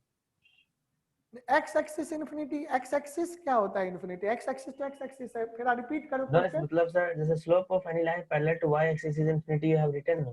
हाँ, So in case another type of question is asked that like 3 plus 4y is equal to 0, हाँ, then जैसे in that case we can say no that slope of any line parallel to x axis is infinity. Yeah, like that question, fifth नहीं one. X axis वाला में zero हो जाएगा ना।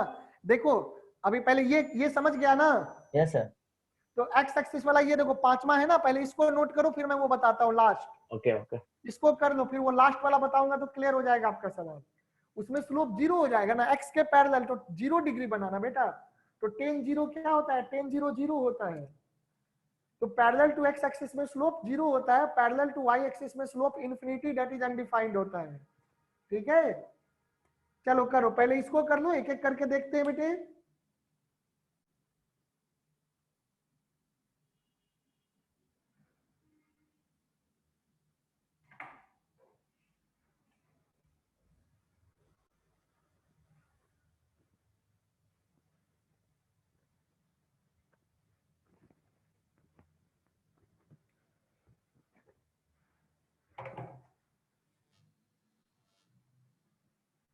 चलिए बस 2 मिनट में इसको ओवर कर लेते हैं।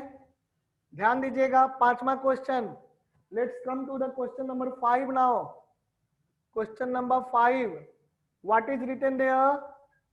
2y minus 5 is equal to 0, and this implies y is equal to 2y equal to 5, so y equal to 5 by 2, y equal to 5 by 2, that is 2.5 2.5 हो गया। तो चलो बेटा इसको जरा लाइन को प्लॉट करते हैं। इधर एक्स एक्सिस, इधर वाई एक्सिस ले लीजिए। ये ओरिजिन हो गया, तो एक पॉइंट यहां आ गया, 1 आ गया, 2 आ गया, 3 आ गया, दिख रहा है? तो ये हो गया 1, ये हो गया 2 और ये हो गया 3। तो 2 और 3 के बीच में होगा 2.5, तो यहां से पास करेगा ये लाइन, और y इक्वल टू 2.5 है, तो y की वैल्यू कांस्टेंट रहेगी, x चाहे कुछ भी हो जाए।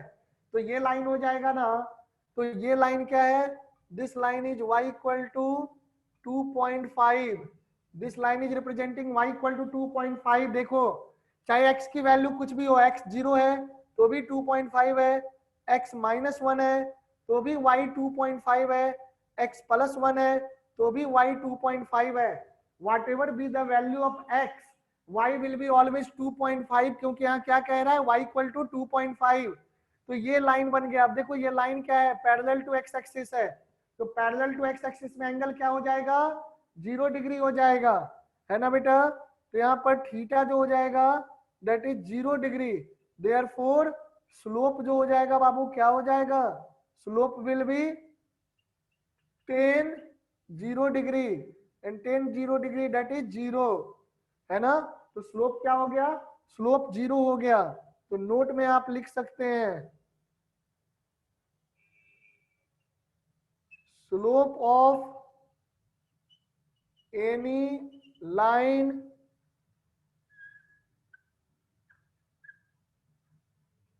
Parallel to x axis is 0। Slope of any line parallel to x axis is 0। अच्छा बेटे इसको y equal to mx plus c के फॉर्म में भी लिखोगे तो y क्या हो गया 2.5 हो गया ना, इसको कह सकते हो 0 into x plus 5/2, 0 into x plus 5/2 या 2.5, तो x के साथ क्या मल्टीप्लाइड है 0 मल्टीप्लाइड है, तो यहां से भी आप समझ सकते हैं कि स्लोप क्या होगा 0 होगा। क्लियर है बेटे? Is this clear to everyone? Sir fifth वाले sir. का वो एक्स इंटरसेप्ट क्या होगा? किसमें बेटा? फिफ्थ हाँ, वाले का एक्स इंटरसेप्ट 0 बहुत का। अच्छा क्वेश्चन, बहुत अच्छा क्वेश्चन। देखो ध्यान से सुनो, पहले फोर्थ देखते हैं। फोर्थ में देख लो, फोर्थ में एक्स इंटरसेप्ट क्या हो जाएगा, एक्स को कहां पे कट कर रहा है, फोर्थ में पहले समझो, एक्स को कट कर रहा है -4/3 पे, तो फोर्थ नंबर में मैं इसमें बात कर रहा हूं, इसमें एक्स इंटरसेप्ट जो हो जाएगा, इसमें एक्स इंटरसेप्ट जो हो जाएगा वो हो गया -4/3, एंड वाई इंटरसेप्ट जो हो जाएगा वो क्या हो जाएगा, ध्यान से देखना, वाई एक्सिस को कट ही नहीं कर रहा है, कहां जा रहा है इन्फिनिटी, तो y intercept will be infinity. उसी तरह से यहां देखो, यहां पर एक्स इंटरसेप्ट क्या हो जाएगा, x intercept is tending to infinity. Infinity में इक्वल मत लिखना, टेंडिंग लिखना, क्योंकि अनडिफाइंड होता है, वो बाद में समझाऊंगा, है ना, नेक्स्ट क्लास में प्रोबेबली। तो यहाँ पर x intercept is tending to infinity या इन्फिनिटी कह लोगे, है ना, अनडिफाइंड हो जाएगा। क्यों? क्योंकि देखो पैरेलल है ना, पैरेलल लाइन कहां पे इंटरसेक्ट करते हैं, parallel lines are assumed to intersect at infinity. अब वाई इंटरसेप्ट क्या हो गया, वाई एक्सिस को 2.5 पे कट कर रहा है, समझ गया? क्लियर है? बताइए, क्लियर है इंटरसेप्ट? Yes sir. ओके, तो अगर कोई लाइन y एक्सिस के पैरेलल है तो उसका y इंटरसेप्ट इन्फिनिटी हो जाएगा, है ना, और अगर कोई लाइन x एक्सिस के पैरेलल है तो उसका इंटरसेप्ट क्या हो जाएगा, x इंटरसेप्ट इन्फिनिटी हो जाएगा। ठीक है, चलिए बहुत अच्छी बात। तो यहाँ पे आप समझो, इवन अगर कोई x एक्सिस है तो x एक्सिस का भी x इंटरसेप्ट इन्फिनिटी कहोगे बाय रूल, क्योंकि हम x एक्सिस को क्या कह सकते हैं, x axis is parallel to itself, तो ये लॉजिक आप वहां पर भी अप्लाई करेंगे। तो बेटे आज का क्लास क्लियर हो गया, समझ गया? अच्छे से रिवाइज कर लेना बेटा, प्लीज नोट इट डाउन, है ना, आधे घंटे बाद मैं क्लास शुरू करूंगा। So the next class will be starting at, your next class will be starting at 11:20, 11:20 पे स्टार्ट करेंगे, 11:20 पे स्टार्ट करेंगे केमिस्ट्री का class. Till then I am going to end this class, okay, goodbye, please complete this note। Sir हाँ बोलो बेटा, sir अगर फिर से बोलो, अगर ये बार बार म्यूट हो जा रहा है। हाँ, अगर x हमें 0 गिवन हो तो y इंटरसेप्ट हमें वो हो जाएगा इन्फिनिटी, और x हाँ आप क्या, x इक्वल टू 0, हाँ x इक्वल टू 0 का मतलब हो गया y axis, x axis 0, x equal to 0 मतलब y एक्सिस, तो y एक्सिस हो गया, तो y एक्सिस के लिए भी आप क्या कहेंगे, x इंटरसेप्ट 0, x इंटरसेप्ट 0 और y को इन्फिनिटी ही कहेंगे, बिल्कुल, है ना, क्योंकि y axis is also parallel to itself, तो उसको भी हम क्या मानेंगे, बिल्कुल पास हो गया ना, लेकिन फिर भी आप इन्फिनिटी कहेंगे बाय कन्वेंशन। ये क्या है, by convention, as per this rule, इस नोट के हिसाब से, as per this rule there also we will say y axis y intercept is infinity, बिल्कुल सही बात है। ओके ठीक है, आपको लगा कि y एक्सिस है तो y एक्सिस के हर पॉइंट पे कट कर रहा है तो भी आप इन्फिनिटी कहेंगे, बिल्कुल सही। चलिए नोट हो गया बेटे? Yes sir. Okay, so we will start the chemistry class sharp at 11:20. So till then, goodbye.